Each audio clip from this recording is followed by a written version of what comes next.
अगर तुम 1960 के दशक के अंत में यंगस्टाउन ओहायो में रहते थे तो तुम समझते थे कि अमेरिका के लिए दो रास्ते थे।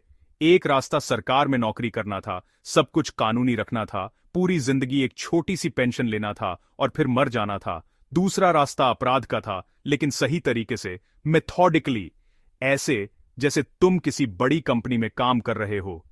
एएमआई डिंसियो ने दूसरा रास्ता चुना था, लेकिन उसने अपनी फितरत को कभी बेकाबू नहीं होने दिया। वह एक प्लानर था, एक बुद्धिमान आदमी था जो सेफ क्रैकिंग को विज्ञान मानता था, सिर्फ तोड़फोड़ करने वाला गुंडा नहीं। ओहायो के वर्किंग क्लास परिवार से निकला था, जहां हर आदमी या तो स्टील मिल्स में काम करता था या काली बाजार में पैसे बनाता था। एएमआईएल ने दूसरा रास्ता चुना था, लेकिन थोड़ा रिफाइंड तरीके से। 1960 के दशक में यंगस्टाउन ओहायो का अंडरवर्ल्ड सीन पूरी तरह ऑर्गेनाइज था। यहां माफिया का प्रभाव था, लेकिन एएमआईएल डिंसियो एक अलग ही लेवल पर था। वह सेफ क्रैकिंग में एक्सपर्ट था, बैंक रॉबरी में मास्टरमाइंड था, और सबसे महत्वपूर्ण, वह प्लान करता था जैसे कि वॉल स्ट्रीट पर निगोशिएट करते हों। इसका मतलब था कि जब तक एएमआईएल प्लान बनाता था तब तक पूरी चीज लॉजिकली काम करती थी, लेकिन लॉजिक और लालच में कभी मैच नहीं होता। 1952 तक एएमआईएल ने पहले से कई जॉब्स कंप्लीट कर ली थीं, लेकिन एक चीज उसके लिए क्लियर हो गई थी। ओहायो में बड़े पैसे नहीं थे, बड़े खजाने के लिए कैलिफोर्निया जाना पड़ता था। कैलिफोर्निया जहां बैंक से लूट इंडस्ट्रियल स्केल पर हो सकती थी। एएमआईएल ने अपना क्रू असेंबल किया। उसका भाई जेम्स था, उसका नेफ्यू हैरी बार्बर था, और परिवार में और भी लोग इन्वॉल्व थे। ये एक फैमिली बिजनेस था, ऑर्गेनाइज्ड क्राइम का पूरा कॉर्पोरेशन। लेकिन इसीलिए यह हाइस्ट फेमस था, क्योंकि यह सिर्फ एक रॉबरी नहीं था, यह एक कॉन्स्पिरेसी था। यह एक मिशन था निक्सॉन के स्लश फंड को निकालने का। क्या निक्सॉन के पैसे कैलिफोर्निया में थे? पूरी सच कौन जानता है, लेकिन एएमआईएल को जानकारी मिली थी, सॉलिड इंफॉर्मेशन, कि यूनाइटेड कैलिफोर्निया बैंक में कुछ ऑफशोर अकाउंट्स थे, कुछ डिपॉजिट बॉक्सेस थे, जहां ड्रग लॉर्ड्स और पॉलिटिकल करप्शन से रिलेटेड कैश रखा था। यह सिर्फ रॉबरी नहीं था, यह एक पॉलिटिकल ऑपरेशन था। एएमआईएल समझता था कि अगर यह कैश निकाल लो तो एफबीआई को भी डायलेमा होगा कि यह मनी वास्तव में इलीगल था, तो वह भी पब्लिकली एक्नॉलेज नहीं कर सकते। तो एएमआईएल के लिए यह परफेक्ट था, बड़ी थेफ्ट, लेकिन गवर्नमेंट उसे ऑफिशियली प्रोसिक्यूट भी नहीं कर सकता, क्योंकि उसे अपना करप्शन एक्सपोज करना पड़ता। मार्च 1972 था जब एएमआईएल ने अपने क्रू को कैलिफोर्निया में लाया। लागूना निग्वेल एक छोटा सा कैलिफोर्निया कोस्टल टाउन, जहां एक शॉपिंग सेंटर था, मोनार्क बे शॉपिंग सेंटर, और उसमें था यूनाइटेड कैलिफोर्निया बैंक। यह बैंक एक छोटा सा ब्रांच नहीं था, यह एक प्रॉपर सेफ डिपॉजिट वॉल्ट वाला बैंक था। 400 से ज्यादा सेफ्टी डिपॉजिट बॉक्सेस थे उसमें। एएमआईएल का टारगेट क्लियर था, ये 400 से ज्यादा बॉक्सेस खोल देंगे और जो भी मिलेगा ले जाएंगे। लेकिन यह सिर्फ प्लानिंग नहीं था, यह एग्जीक्यूशन था। एएमआईएल ने अपने टीम के साथ एक कॉन्डो रेंट किया लागूना निग्वेल में। ऐसा लगता था जैसे कोई अमीर बिजनेसमैन अपना सेकंड होम रख रहा हो, लेकिन वास्तव में यह प्लानिंग हेडक्वार्टर्स था। एएमआईएल के पास फिल क्रिस्टोफर था, जो अलार्म सिस्टम्स का एक्सपर्ट था। फियल ने सब अलार्म्स देखे, सब सिक्योरिटी चेक की और बैंक की कंप्लीट ब्लूप्रिंट तैयार कर दी। उसने बताया कि वॉल्ट में कौन सा अलार्म सिस्टम है, कौन से कैमरास थे, और सबसे महत्वपूर्ण, रूफ से कैसे अंदर आया जा सकता है। वॉल्ट के ऊपर रूफ था, और वह रूफ एक रीइंफोर्स्ड कंक्रीट का था। इसका मतलब था कि सामान्य कटिंग टूल्स से नहीं काटा जा सकता। लेकिन एएमआईएल के पास एक सॉल्यूशन था, डायनामाइट। एएमआईएल जानता था कि डायनामाइट का सही उपयोग करते हुए तुम कंक्रीट को ब्लास्ट कर सकते हो बिना पूरी बिल्डिंग गिराए। यह रिस्की था, खतरनाक रूप से रिस्की, लेकिन यह पॉसिबल था। वीकेंड चूज किया गया, मार्च 24-26, 1970। इसका मतलब था कि बैंक बंद होगा, गार्ड मिनिमल होगा और पुलिस बिजी होगा दूसरे केसेस में। एएमआईएल ने अपनी टीम को इंस्ट्रक्शन दिए, इस ऑपरेशन के लिए तुम रात भर काम करोगे, शुक्रवार की रात से रविवार की सुबह तक 36 घंटे। इतने समय में हम अंदर घुस जाएंगे, जो चाहिए ले लेंगे और निकल जाएंगे। लीगल रूट से नहीं, इलीगल रूट से, लेकिन क्लीनली। एएमएल समझता था कि यह सिर्फ एक रॉबरी नहीं था, यह एक स्टेटमेंट था। स्टेटमेंट जो यह दे रहा था कि अमेरिकन बैंकिंग सिस्टम सिर्फ अमीर लोगों और गवर्नमेंट के लिए सिक्योर है, एक्चुअल क्रिमिनल्स के लिए नहीं। और फिर भी इंटरनल लेवल पर यह सिर्फ एक बिजनेस ट्रांजैक्शन था, रिस्क और रिवॉर्ड के बीच का कैलकुलेशन। क्रू ने सब इक्विपमेंट गैदर किया, डायनामाइट, टूल्स, फ्लैशलाइट्स, बैग्स जहां स्टोलन आइटम्स रखने थे। चार्ल्स मलिन सॉली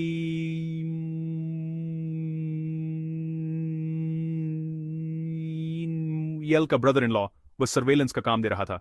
रोनाल्ड बाबर, चार्ल्स ब्रॉकल, सबको स्पेसिफिक रोल था। यह एक मिलिट्री ऑपरेशन था जो सिविलियन क्राइम के रूप में डिस्गाइज था। लेकिन जो एएमआईएल को नहीं पता था वह यह था कि एक छोटी सी चीज, डिशवॉशर में कुछ डर्टी डिशेस, पूरी हाइस्ट को एक्सपोज कर दे सकती थी। और जब यह मोमेंट आएगा तब एएमआईएल समझेगा कि परफेक्ट प्लानिंग भी इम्परफेक्ट डिटेल्स की वजह से फेल हो सकता है। लेकिन अभी तो वह बस अपने बिगेस्ट स्कोर को एग्जीक्यूट करने वाला था। मार्च 24 की रात एएमआईएल अपने टीम के साथ कैलिफोर्निया बैंक के लिए निकला। वह जानता था यह हाइस्ट अमेरिका के हिस्ट्री में सबसे बड़ी हाइस्ट में से एक होगी। वह नहीं जानता था कि यह एक डिजास्टर भी होगी। रात के 9 बजे काम शुरू हुआ। यह कोई जल्दबाजी नहीं थी। एएमआईएल को पता था कि जल्दबाजी में ही लोग पकड़े जाते हैं। उसका प्लान था धीरे धीरे काम करना, सावधानी से, मेथोडिकली। मोनार्क बे शॉपिंग सेंटर के यूनाइटेड कैलिफोर्निया बैंक के रूफ तक पहुंचना पहला काम था। फिल क्रिस्टोफर ने अलार्म सिस्टम को डिसेबल कर दिया। यह एक रिस्की मूव था क्योंकि अलार्म डिसेबल होने से सिक्योरिटी को अलार्म सिग्नल मिल सकता था। लेकिन पिल को पता था कि फ्राइडे नाइट को बैंक के बाहर कोई नहीं होता। एएमआईएल का टीम रूफ पर चढ़ गया। डायनामाइट को सेट किया गया, सब कुछ परफेक्ट कैलकुलेशंस के साथ। एएमआईएल समझता था कि अगर डायनामाइट का ब्लास्ट बहुत बड़ा हो तो पूरी शॉपिंग सेंटर को लोग सुन सकते हैं और पुलिस आ सकती है। अगर ब्लास्ट बहुत छोटा हो तो रीइंफोर्स्ड कंक्रीट नहीं टूटेगा, तो एक्सप्लोसिव्स को बिल्कुल सही तरीके से सेट किया गया। आधी रात को ब्लास्ट हुआ। कंक्रीट का एक बहुत बड़ा हिस्सा टूट गया। डस्ट, डिब्री सब जगह आ गया। लेकिन और यह बहुत महत्वपूर्ण है, रन टू शॉपिंग सेंटर के दूसरे स्टोर्स में कोई नहीं सुना, या अगर किसी ने सुना तो उन्होंने सोचा कि कोई मशीनरी का साउंड है। वॉल्ट के अंदर घुसना शुरू हुआ। जेम्स डिंसियो, हैरी बाबर, दूसरे क्रू मेंबर्स सब अंदर गए। वॉल्ट में सैकड़ों सेफ्टी डिपॉजिट बॉक्सेस थे। हर बॉक्स को खोलना पड़ा। कुछ बॉक्सेस में सिंपल ज्वेलरी थे, कुछ में डॉक्यूमेंट्स थे, कुछ में कैश थे। लेकिन जो सबसे महत्वपूर्ण था वह थे अंदर छुपे हुए अकाउंट्स की रिकॉर्ड्स, पॉलिटिकल कनेक्शंस की डॉक्यूमेंट्स, ड्रग लॉर्ड्स के नेम्स, ऑफशोर अकाउंट्स की डिटेल्स। ये 36 घंटे की कंटिन्यूअस ऑपरेशन था। कोई सो नहीं सकता था। कॉफी और सिगरेट्स पर काम चल रहा था। एएमआईएल खुद रूफ पर खड़ा रहा, देखता रहा कि कोई बाहर से आ तो नहीं रहा। चार्ल्स मलिगन बाहर सर्वेलेंस दे रहा था, पार्किंग लॉट में देखता रहा कि कोई पुलिस कार तो नहीं आ रही। सैटरडे को दोपहर तक सैकड़ों बॉक्सेस खाली हो चुके थे। बैग्स को फिल्ड किया जा रहा था। हैरी बार्बर, रोनाल्ड बार्बर, सब लोग फिजिकली एग्जॉस्टेड थे, लेकिन काम जारी रहा। कुछ बॉक्सेस में कोई नहीं हिसाब लग रहा था कि कितना कैश है। बंडल्स पर bundles, 1 million, 2 million dollars. AML को पता नहीं था एग्जैक्ट अमाउंट। वह सिर्फ यह जानता था कि यह एक बहुत बड़ी अमाउंट था। संडे की सुबह तक सब कुछ तैयार था। बैग्स को कॉन्डो में लोड किया गया। सेफ्टी डिपॉजिट बॉक्सेस खाली थे। वॉल्ट एम्प्टी था। एएमएल का फेस, उसकी एक्सप्रेशन में रिलीफ और एक काइंड ऑफ पैरानोया दोनों थी। उसने सक्सेसफुली एक बहुत बड़ी हाइस्ट कंप्लीट कर दी थी, लेकिन वह जानता था कि यह सिर्फ आधा काम था। असली काम अब शुरू होने वाला था। पैसे को लॉन्डर करना, सेफ जगह पर रखना, अगले सप्ताह को निकल जाना अलग अलग जगहों पर। कॉन्डो में एएमआईएल ने अपने टीम को देखा। वह सब एग्जॉस्टेड थे लेकिन रिच। उन्होंने समझ लिया कि यह कितना बड़ा स्कोर था। जेम्स को एक मोमेंट के लिए लगा कि शायद वह सब कुछ ऑर्गेनाइज कर सकते हैं और आराम से लाइफ जी सकते हैं, कहीं और चले जा सकते हैं। लेकिन एएमआईएल को पता था कि अभी भी डेंजर है। एफबीआई को शायद अभी पता नहीं लगा है, लेकिन पता लग जाएगा। सबको जल्दी से जल्दी कॉन्डो से निकल जाना चाहिए। लेकिन यह मोमेंट, यह सैटरडे संडे की सुबह का मोमेंट, यही मोमेंट जब सब कुछ गलत हो गया। किसी को कॉन्डो को साफ करने के बारे में सोचा। डिशवॉशर में डर्टी डिशेस थे। छोटी सी चीज, लेकिन यह छोटी सी चीज ही पूरी हाइस्ट को एक्सपोज कर देने वाली थी। अगर तुम एक सक्सेसफुल क्रिमिनल हो तो तुम जानते हो कि पकड़े जाने के बाद भी तुम्हारा एक चांस होता है, लेकिन पकड़े जाने से पहले एक ही चांस होता है, कवर योर ट्रैक्स। एएमआईएल को यह सब पता था। उसका प्लान था कि कॉन्डो को छोड़ते समय सब कुछ नॉर्मल दिखना चाहिए। कोई फिंगरप्रिंट्स नहीं, कोई एविडेंस नहीं। कॉन्डो को रेंट करते समय एक फेक नेम दिया था, फेक आईडी दिया था, सब कुछ क्लीन होना चाहिए। लेकिन हर क्रिमिनल अपनी एक मिस्टेक कर देता है। एएमआईएल की मिस्टेक बहुत छोटी सी थी, लेकिन फेटल। डिशवॉशर में डर्टी डिशेस थे और उन डर्टी डिशेस पर एएमआईएल के अलग अलग क्रू मेंबर्स की फिंगरप्रिंट्स थे। शायद कोई जल्दबाजी में था, या शायद किसी को यह ध्यान ही नहीं रहा कि डिशेस में फिंगरप्रिंट्स हो सकते हैं। कॉन्डो से निकलने के बाद एएमआईएल का प्लान था सबको अलग अलग जगहों पर स्कैटर कर देना। जेम्स को एक जगह, हैरी को दूसरी जगह। इस तरह अगर एक को पकड़ लो तो दूसरों तक रीच नहीं हो सकता। एएमआईएल खुद एक सेफ हाउस चला गया जहां कोई नहीं जानता था कि वह है। लेकिन 36 घंटे में $30 मिलियन को कैसे हाइड किया जाए? बैंक के वॉल्ट से निकाल लिया, लेकिन अब बाहर है, विजिबल है। एएमआईएल को पता था कि एफबीआई को सून इस हाइस्ट के बारे में पता लग जाएगा। बैंक को जब मंडे मॉर्निंग को खोला जाएगा तो वॉल्ट खाली दिखेगा। तब तक एएमआईएल को अपने पैसे को कहीं सेफ रखना होगा। कैश को डिवाइड किया गया, कुछ पैसे डिफरेंट सेफ हाउसेज में रखे गए, कुछ को बेरीड किया गया, कुछ को लोगों को दे दिया गया जो इसे अलग अलग सिटीज में रखेंगे। ये एक नेटवर्क था, एक ऑर्गेनाइज सिस्टम था जहां हर पर्सन को अपना रोल पता था। लेकिन एक चीज एएमआईएल को नहीं पता था, एक टैक्सी ड्राइवर उसके लिए कितना बड़ा प्रॉब्लम बनने वाला था। कॉन्डो से निकलते समय एएमआईएल को या किसी क्रू मेंबर को एक टैक्सी की जरूरत पड़ी थी। शायद कार खराब हो गई थी, या शायद पुलिस को देख के अलग रास्ता लेना था। टैक्सी ड्राइवर को एक बहुत बड़ा टिप दिया गया, एक्स्ट्रॉर्डिनरी टिप, अनयूजुअल टिप। यह टैक्सी ड्राइवर के लिए सस्पिशियस लगा। टैक्सी ड्राइवर ने सोचा कि कुछ गड़बड़ है। जो लोग ऑर्डिनरी ट्रांजैक्शंस करते हैं वह एक्स्ट्रॉर्डिनरी टिप्स नहीं देते। एक्स्ट्रॉर्डिनरी टिप्स तब दिए जाते हैं जब कोई कुछ हाइड करना चाहता हो, जब कोई चाहता हो कि ड्राइवर उसे फॉरगेट कर दे। लेकिन यह टैक्टिक्स बिल्कुल ऑपोजिट काम करती है।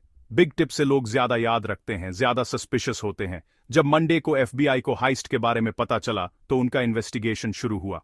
वह बैंक रिकॉर्ड्स देखने लगे। उन्होंने देखा कि कौन से कॉन्डो रेंट किए गए हैं शॉपिंग सेंटर के पास। उन्होंने कॉन्डो को चेक किया और वहां उन्हें वह डर्टी डिशेस मिल गए। डिशेस के फिंगरप्रिंट्स को मैच किया और सब कुछ क्लियर हो गया। एएमआईएल की क्रू के सब मेंबर्स का क्रिमिनल हिस्ट्री पहले से ही था, जेम्स का, हैरी का, सबका। तो फिंगरप्रिंट्स को मैच करना आसान था। एफबीआई को बस एक दो नाम चाहिए थे, बाकी सब खुद से कनेक्ट हो गया। और वह टैक्सी ड्राइवर, एफबीआई ने टैक्सी रिकॉर्ड्स देखे, उन्होंने ड्राइवर के साथ बात की और ड्राइवर ने बता दिया, हाँ, मुझे एक ग्रुप को पिकअप करना पड़ा था। उन्होंने मुझे एक्स्ट्रा ऑर्डिनरी टिप दिया था। उन्होंने बताया कि किस जगह से पिकअप किया था, किस जगह ड्रॉप्ड किया था। यह इंफॉर्मेशन एफबीआई के लिए क्रूशल था। पूरी नेटवर्क को डिसमेंटल करना शुरू हुआ। कुछ क्रू मेंबर्स को जल्दी पकड़ लिया गया, कुछ को कुछ दिनों में। एएमआईएल को पता था कि अब बस समय की बात है। वह अपने लॉयर के साथ बातें करने लगा। यह सोचने लगा कि पीली डील कर सकता है या नहीं। एफबीआई का इन्वेस्टिगेशन खास था। यह एक बहुत बड़ी केस था, एक अनप्रेसिडेंटेड केस। $30 मिलियन की रॉबरी। यह अमेरिका में उस समय की सबसे बड़ी रॉबरीज में से एक थी। एफबीआई के स्पेशल एजेंट्स इस केस पर काम कर रहे थे। सब रिसोर्सेज डिप्लॉय किए गए थे। एएमआईएल को पकड़ने में कुछ दिन लगे। वह मल्टीपल प्लेसेस पर था, लेकिन इवेंचुअली हर क्रिमिनल को एक जगह से दूसरी जगह जाना पड़ता है। और जब एएमआईएल कॉट हुआ तो उसे रियलाइज हुआ कि यह बहुत बड़ी मिस्टेक थी। यह रॉबरी, जो परफेक्ट प्लान था, अब एक डिजास्टर बन गया था। इंटरोगेशन रूम में एएमआईएल को बैठाया गया। एफबीआई एजेंट्स उससे पूछ रहे थे, कहां है पैसा, कहां है बाकी क्रू मेंबर्स, क्या निक्सन के लिए कोई पैसा डेडिकेटेड था? एएमआईएल ने सब कुछ डिनाई किया शुरुआत में, लेकिन फिर उसे रियलाइज हुआ कि एविडेंस बहुत ओवरवेलमिंग है। फिंगरप्रिंट से लेकर टैक्सी ड्राइवर की टेस्टिमोनी तक सब कुछ उसके खिलाफ था। तो अंत में उसने फैसला किया कि सच बता दे, एक कोऑपरेशन के साथ। एएमआईएल की स्टेटमेंट से एफबीआई को पूरी पिक्चर क्लियर हो गया। उसने बताया कि कैसे प्लान बनाया गया, कैसे डायनामाइट यूज किया गया, कैसे वॉल्ट को ब्लास्ट किया गया। उसने बताया कि क्रू में कौन कौन लोग थे, कहां कहां पैसे छुपाए गए थे। लेकिन एक चीज एएमआईएल ने कभी क्लियरली एडमिट नहीं किया, निक्सन के स्लश फंड की बात। उसने कहा कि वह सिर्फ सेफ्टी डिपॉजिट बॉक्सेस को टारगेट कर रहा था, बैंकिंग इंफ्रास्ट्रक्चर को नहीं। जो भी उन बॉक्सेस में था वह उसका नहीं जानता। लेकिन एफबीआई को शक था कि एएमआईएल को कुछ जानकारी थी कुछ इनसाइड इंफॉर्मेशन था कि इन स्पेसिफिक बॉक्सेस में कीमती चीजें हैं। जेम्स को भी गिरफ्तार किया गया, हैरी को भी, चार्ल्स को भी। सब क्रू मेंबर्स को एक एक करके पकड़ लिया गया और जब सबको पकड़ लिया गया तब एफबीआई ने इन्वेस्टिगेशन को अगले लेवल पर ले जाया। पैसे को ढूंढने के लिए एफबीआई को कुछ साल लगे। कुछ पैसे रिकवर हुए, कुछ नहीं। कुछ पैसे बेरिड स्टेट में पड़े रहे, कुछ को बर्न कर दिया गया, कुछ को ब्लैक मार्केट में बेच दिया गया। कुल कितना रिकवर हुआ ये ऑफिशियल रिकॉर्ड्स में कभी क्लियर नहीं किया गया। एफबीआई ने कहा कि 9 मिलियन रिकवर हुए, लेकिन एएमआईएल के अनुसार वह 30 मिलियन निकाल के गया था। तो अंतर कहां गया? किसी को सही नंबर्स नेवर पता चले। इंटेरोगेशन के दौरान एफबीआई ने एएमआईएल से पूछा कि क्या कोई गवर्नमेंट कनेक्शन था, क्या निक्सन का कोई इन्वॉल्वमेंट था, क्या यह पॉलिटिकली मोटिवेटेड रॉबरी थी? एएमआईएल ने कहा कि वह सिर्फ एक क्रिमिनल है, पॉलिटिकल एक्टिविस्ट नहीं।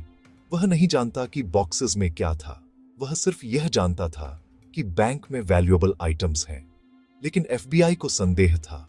एफबीआई के एजेंट्स को पता था कि ऐसी डिटेल्ड इंफॉर्मेशन के बिना कोई इस तरह की रॉबरी नहीं कर सकता।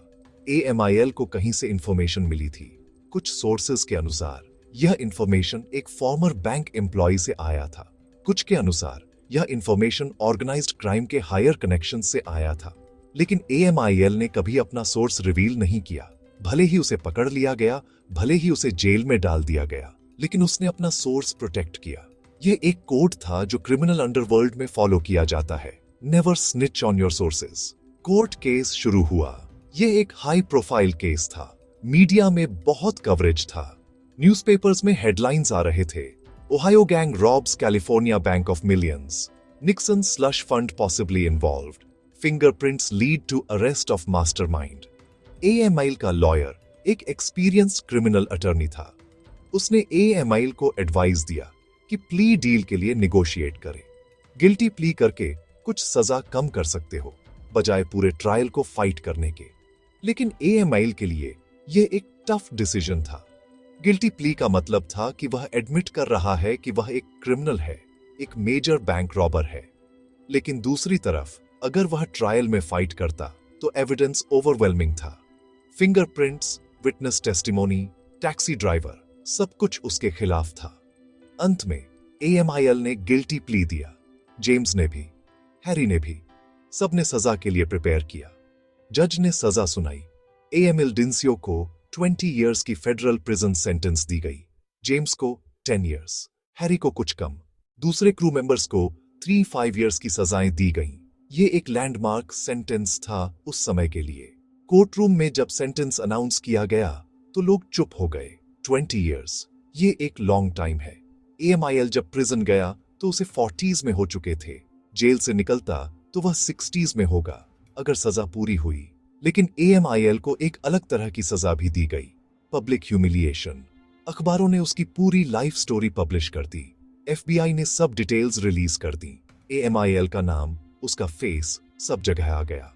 अमेरिका के सबसे बड़े बैंक रॉबर्स में से एक के रूप में वह हिस्ट्री में दर्ज हो गया। फेडरल पेनिटेंशरी में एएमआईएल को एक क्वाइट प्रिजनर बताया जाता है। वह वायलेंस में इन्वॉल्व नहीं हुआ, किसी से झगड़ा नहीं किया। वह बस अपनी सजा काट रहा था, अपने प्लानिंग को सोचता हुआ, अपनी मिस्टेक्स को एनालाइज करता हुआ। कुछ पीपल कहते हैं कि अगर वह उस डिशवॉशर को क्लीन कर लेता तो कभी पकड़ा नहीं जाता। अगर उस टैक्सी ड्राइवर को नॉर्मल टिप देता तो कभी सस्पेक्ट्स में नहीं आता। ये छोटी सी चीजें ही बड़ी रॉबरीज को फेल कर देती हैं। प्रिजन में एएमआईएल को एक काइंड ऑफ मिथोलॉजी डेवलप हुई। दूसरे प्रिजनर्स उसे एक लेजेंडरी फिगर मानते थे। उसके प्लानिंग के बारे में स्टोरीज सर्कुलेट होती थी। क्रिमिनल वर्ल्ड में एएमआईएल एक लेजेंड बन गया था। वह आदमी जो परफेक्ट प्लान बना सकता था, लेकिन एग्जीक्यूशन में थोड़ी सी नेग्लिजेंस की वजह से फेल हो गया। साल 1962 की यूनाइटेड कैलिफोर्निया बैंक रॉबरी आज भी अमेरिकन क्रिमिनल हिस्ट्री में एक लैंडमार्क केस है। यह सिर्फ एक रॉबरी नहीं थी, यह एक कॉन्स्पिरेसी थियोरी का हिस्सा बन गया। यह एक पॉलिटिकल स्कैंडल से जुड़ गया। क्या वास्तव में निक्सन के स्लश फंड थे उन डिपॉजिट बॉक्सेस में? कभी ऑफिशियली कंफर्म नहीं किया गया। एफबीआई ने कहा कि यह सिर्फ एक रेगुलर बैंक रॉबरी थी, लेकिन कुछ हिस्टोरियंस और इन्वेस्टिगेटर्स का मानना है कि यह इससे ज्यादा था, कि एएमआईएल को कहीं से जानकारी दी गई थी कि स्पेसिफिक बॉक्सेस में पॉलिटिकली सेंसिटिव डॉक्यूमेंट्स या कैश हैं। AMIL की सजा की अवधि के दौरान उसके स्टोरीज सर्कुलेट होते रहे। गैंगस्टर्स, क्रिमिनल्स, सिक्योरिटी एक्सपर्ट्स सब उसके केस को स्टडी करते रहे। How to plan a perfect heist, the AMIL Dinsio story. ऐसी कोई ऑफिशियल बुक नहीं थी, लेकिन क्रिमिनल साइकोलॉजी क्लासेस में उसके केस को एग्जाम्पल के रूप में यूज किया जाता था। जेम्स डिंसियो ने अपनी सजा काट के निकल आया। प्रिजन के बाद उसने एक क्वाइट लाइफ जिया, कहीं कोई बिग रॉबरी में इन्वॉल्व्ड नहीं हुआ।